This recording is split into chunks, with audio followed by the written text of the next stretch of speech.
I'm quite interested in how those fiction making has this capacity and ability to deploy those contemporary issues of reality and changing the direction and perception of the audiences to look at the issues.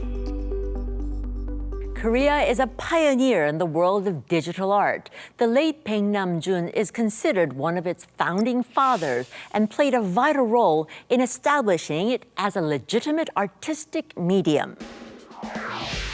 Now a young Korean artist is not only following in its footsteps, but is herself pioneering a new world where technology and humanity meet.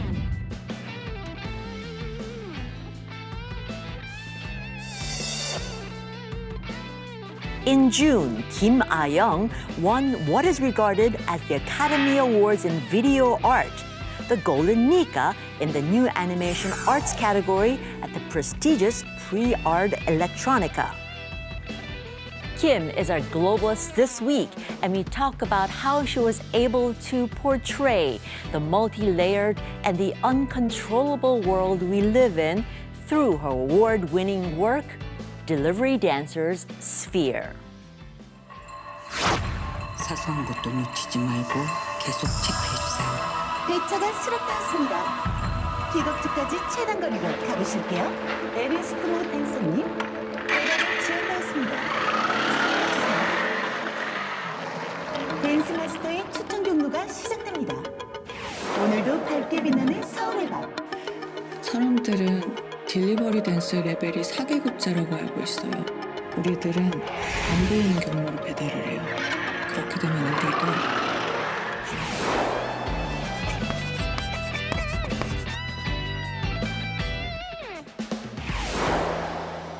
So, welcome to the Globalists.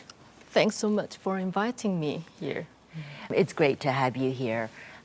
Congratulations are in order. Congratulations. I introduced the award as sort of the Academy Awards of digital art. How do you feel? Wow, it was so much encouraging, first of all. And yeah, it felt like a reward for all the participants who worked so hard just last year to make it happen. Well, I've been working under this contemporary art field for almost 15 years, and being awarded this international level award means a lot. I understand this is sort of like the premier award in the digital art world. Yes, in the media art section and art and technology field, it's considered as the top honor in the field. And you are the first Korean to get this award. Yes, and that makes everything more special for me and I think for all the Korean people so far. Well, again, congratulations are in order. Tell us about the winning work, the 딜리버리댄서의 Sphere. Sure. What is it about? I conceived the project 딜리버리댄서의 Sphere during the pandemic. Well, for almost 3 years, I was kind of locked in my city, Seoul, like everyone else living in the city. And I had this experience of delivering food almost every day. Yes, And- we all did. We all lived on delivery food, yes. And one day, I became so interested in how those delivery riders' life could be. Well, because they put the delivery box in front of the door and they just run away most of the time because we don't need to contact each other. Yeah, the whole scenario came out from my enthusiasm and curiosity out of it. So the fiction is about a female delivery rider called Ernst Mo, which is an anagram of monster. And she's living in a cyberpunk, techno-futuristic Seoul. And she's the top-leveled delivery rider. Well, You're called the ghost riders, right? Exactly. Yes. Yeah, ghost dancer actually. Yeah, ghost dancers. Yeah, because she's working for an app called Delivery Dancer Company. 그 애를 만날 때마다 시간은 자꾸만 느리게 흐르고 나는 자꾸만 늦죠. 교수님, 배달은 늦으셨습니다. 페널티가 누적됩니다. 평점 4.8 미만, 평균 이하입니다. 분발하세요. So here, everyone has got the ranking in the service, and she's the top tier ghost dancer. So she's proud of her job very much. She's fast and she rides the speed of light. But something strange happens in the story because she constantly encounters someone who looks identical to her. And every time they meet each other, the time becomes getting slow. Her delivery time slows down. Exactly. Yes. So she gets late and she gets a lot of penalty and it becomes fatal in her business. So the story is all about pandemic somehow and platform labor, gig economy, and so on. I watched your work. It's a wonderful. I even don't know how to describe it. Well, there's a lot of animation, there's a lot of storytelling, but it's all virtual, it's all digital, but you almost feel like you're halfway in the real world and halfway in the virtual world. Right, yeah. Thanks for the comment. It's actually a very exact description about the methodology, visual methodology that I used in the work. I really love working on the mixture of the virtual production and the live action shooting with actors in front of the physical camera and the landscape and streets of Seoul. But where there are some collisions and contrasts in between this live action footage and this game engine generated simulation and CGI techniques. I love working in various types of technology. Well, you could tell because it comes together seamlessly. I mean, you know it's Seoul because the images are of real Seoul streets. So you know it's Seoul, but at the same time, you know it's not Seoul because of the way that the dancers move and everything that is going on. So it is a very interesting collaboration, I think. What part of that collaboration do you think sort of maybe caught the judge's eye and sort of made your work such an innovative product? I have to say that I never perceived my work as animation before until this award. Because it's the new animation art category, yes. Yeah. But how they describe the new animation art in the judgment section was quite fascinating because Ars Electronica Festival is already about the relation between art and technology and society. They value the social commentary very much and how technology influences the society and how art can deliver this relationship. I think not only the visual techniques and prominence, they really consider the storytelling about this invisible labor and something that we can call techno-precariat. Well, techno-precariat means that those precarious people who are sometimes neglected or excluded by the technology. And for you in this work, it was the delivery dancer, people, dancers, delivery people. Well, as times go by, very heavily influenced by technologies. There's no exception, but there are always those people who are working for the technology and using those technology, but they don't know actually what's going on about the technology. Well, in society, we call it ghost workers. So these ghost workers are kind of synonymous with ghost dancers in my story. So those invisible labor and things are there. Is there a meaning behind when you describe them as dancers? During the pandemic, they were the most mobile entities on the streets. Streets were quite empty because there were no taxis, not that many people walk around. And people were immobile, kind of, because they have to stay inside. But while they are the most mobile entities on the streets, they get endless regenerating navigation routes, and they really ride everywhere in the city. So I thought it feels like they're dancing on the streets. So I thought it's also kind of satire. So Delivery Dancer and the master algorithm who governs the app is called Dance Master. It gives it a feel, a very an artistic feel at the same time. It sort of catches your attention about how you describe the delivery writers. The category is the new animation art. Yes. But as you say, I mean, it's not quite animation. To me, it almost feels like a film, short film. It's 25 minutes long. Yeah. But it's digital art. What was the difference between a short film, animation, digital art? Is it art? Well, why is it art? Right. I think we are living under very chaotic society world in terms of the division of art genres and art forms, because this new type of image generation techniques are coming out every year. And well, the digital animation technology has been developed in Hollywood cinemas and mainstream films already. But this sort of artworks working in contemporary art, visual art, artist film, or moving images, we call it, it's regarded as different from general overall films because of its nature is a little bit different. But these days, a lot of visual artists also screen their videos and moving images and films in film festival. Well, so the artworks are quite well promoted by film festivals, and general audiences perceive that, oh, that's the film, not contemporary art or something.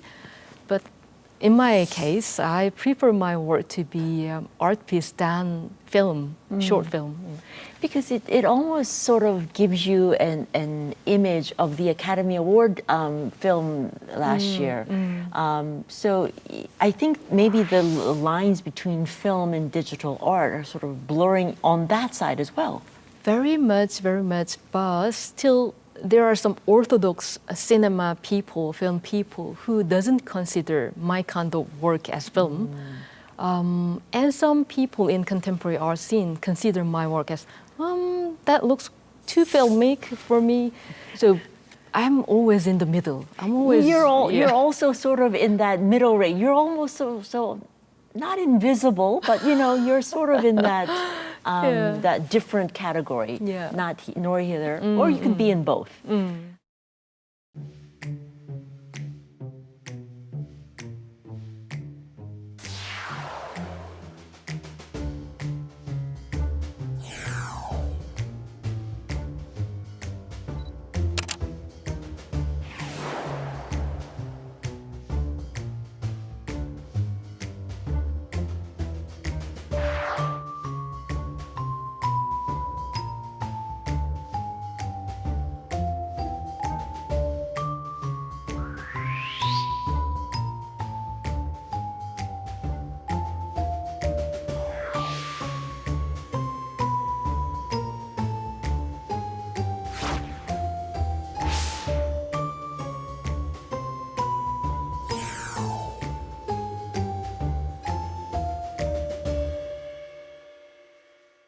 So you are obviously now at the top of the game in the global world, in the world of digital art.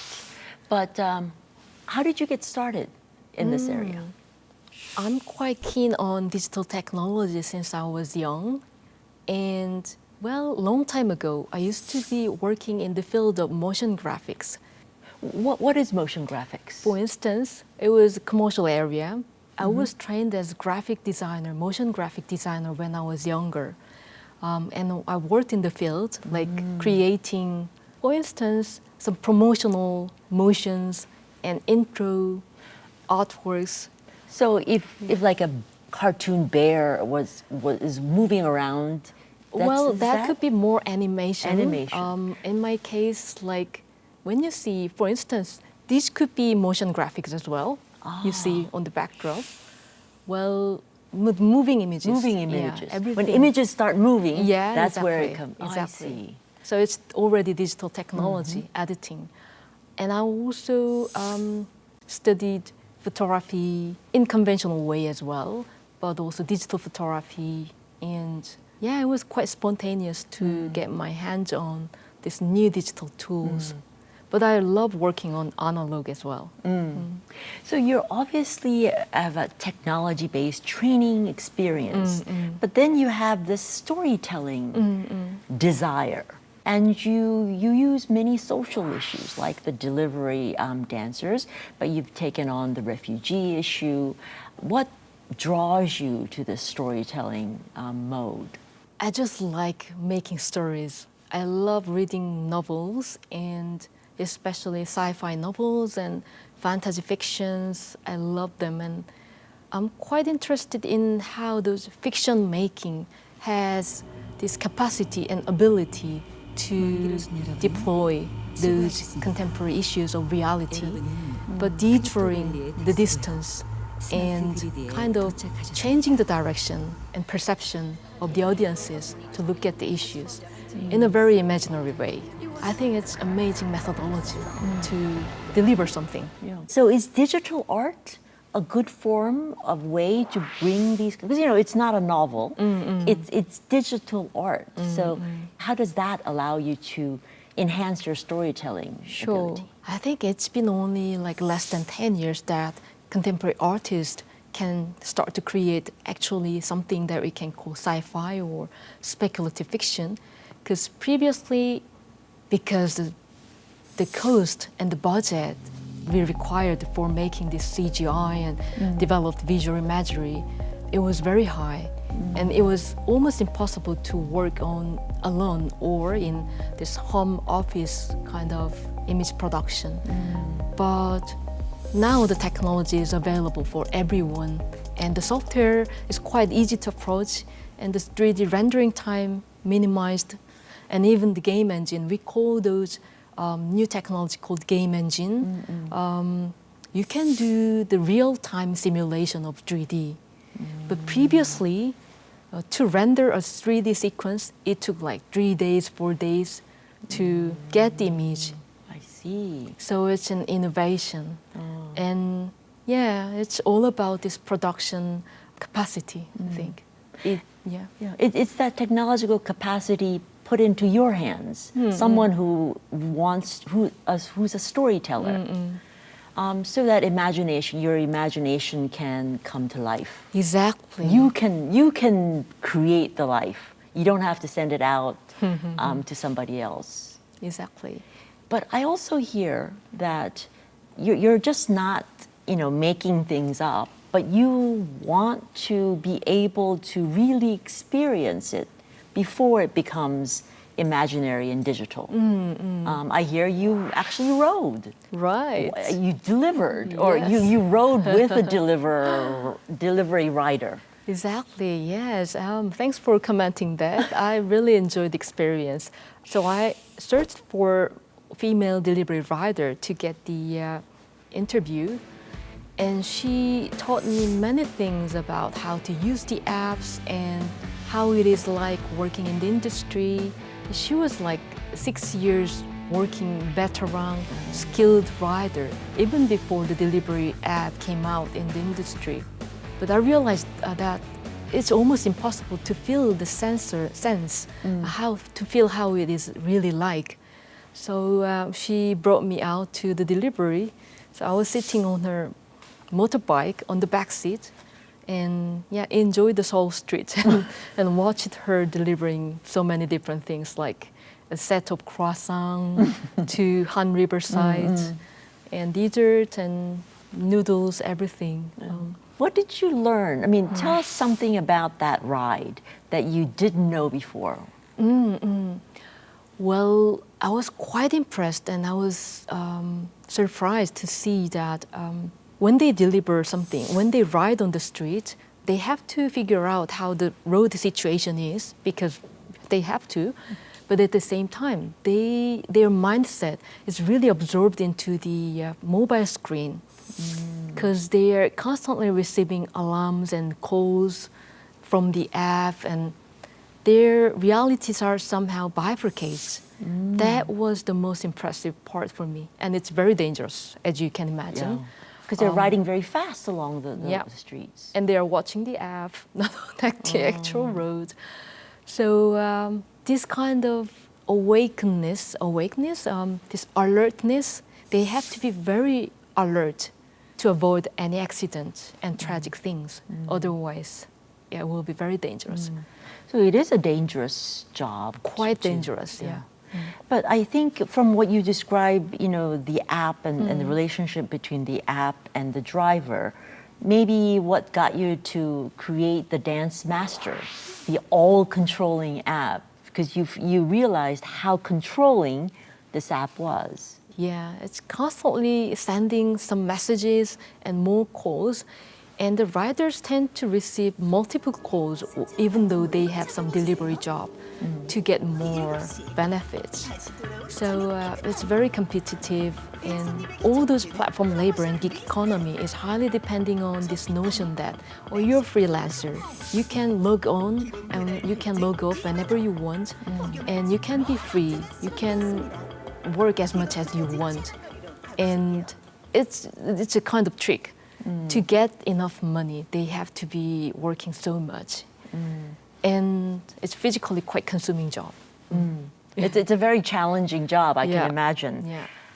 I was told that your work down this line was influenced by a 1980 work that you did, based on your father.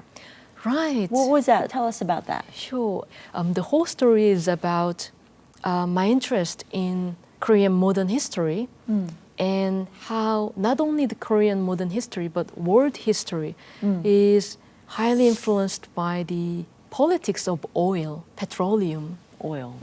For instance, during the 1970s, there were two huge international oil shocks happened.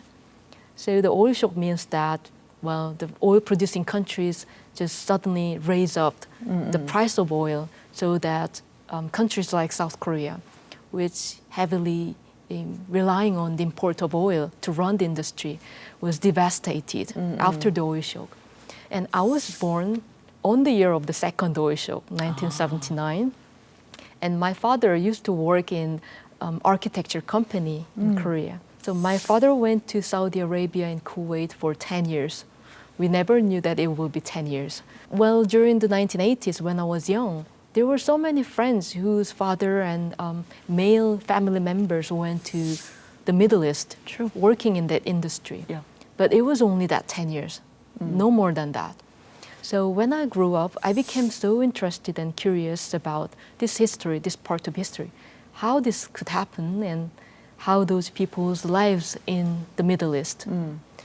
So I started to research, I interviewed my father, and so on, and I realized that it's not only about Korean history, it's world history, dominated by this petroleum politics. So you took that, and what did you make it into? Sure.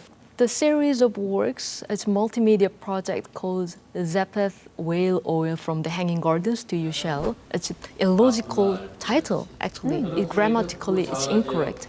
And the title is generated by algorithm, actually. Oh. Anyway, I created several pieces of works of that subject, voice performance with several voice actors or So it wasn't singers. just digital art. It Exactly. Was it was forms. actually a physical performance I created, and even some theatrical piece I've created. And sound installations, for instance, I installed the sound installation in Venice Biennial in 2015. So yeah, I'm interested in all different types of media. I'm creating not only video and short films, but VR and game simulation performances and theatrical pieces. So I think that could be the difference between filmmakers and visual artists. So you are going to, well, this is the next question. Where are you heading? And I see that you're heading straight along into the artistic world. Right. Currently, I'm making the sequel, second iteration of 딜리버리댄서의 Spear. So in the new project, the two protagonists, Ernst Mu and Anne Stone, they are not only working in Seoul, but the world is expanded to several possible universes. Oh my. So they're global dancers. global and universal, I'll say. Universal dancers. Yes. Oh, wow. Space So- dancers. Yeah, exactly, space dancers. So my imagination is that there are several possible worlds existing outside of our perception. So they are traversing between those worlds and universes, and they are delivering time, Wow. not the object. So time is the product now. Kind of, yeah. I'm very interested to see that. When do you expect that to hit the world? I'm gonna show that piece in Melbourne, in a museum in Melbourne, Australia. It's called ACME, Australian Centre for the Moving Image. And it will be next June 2024. Wow, something to look forward to. Thank you. We will invite you back when that becomes a big hit, which I'm sure it will. That'd be awesome. And that's it for me. I'll be back next week with another globalist who's putting Korea on the map. Son Ji-ae out.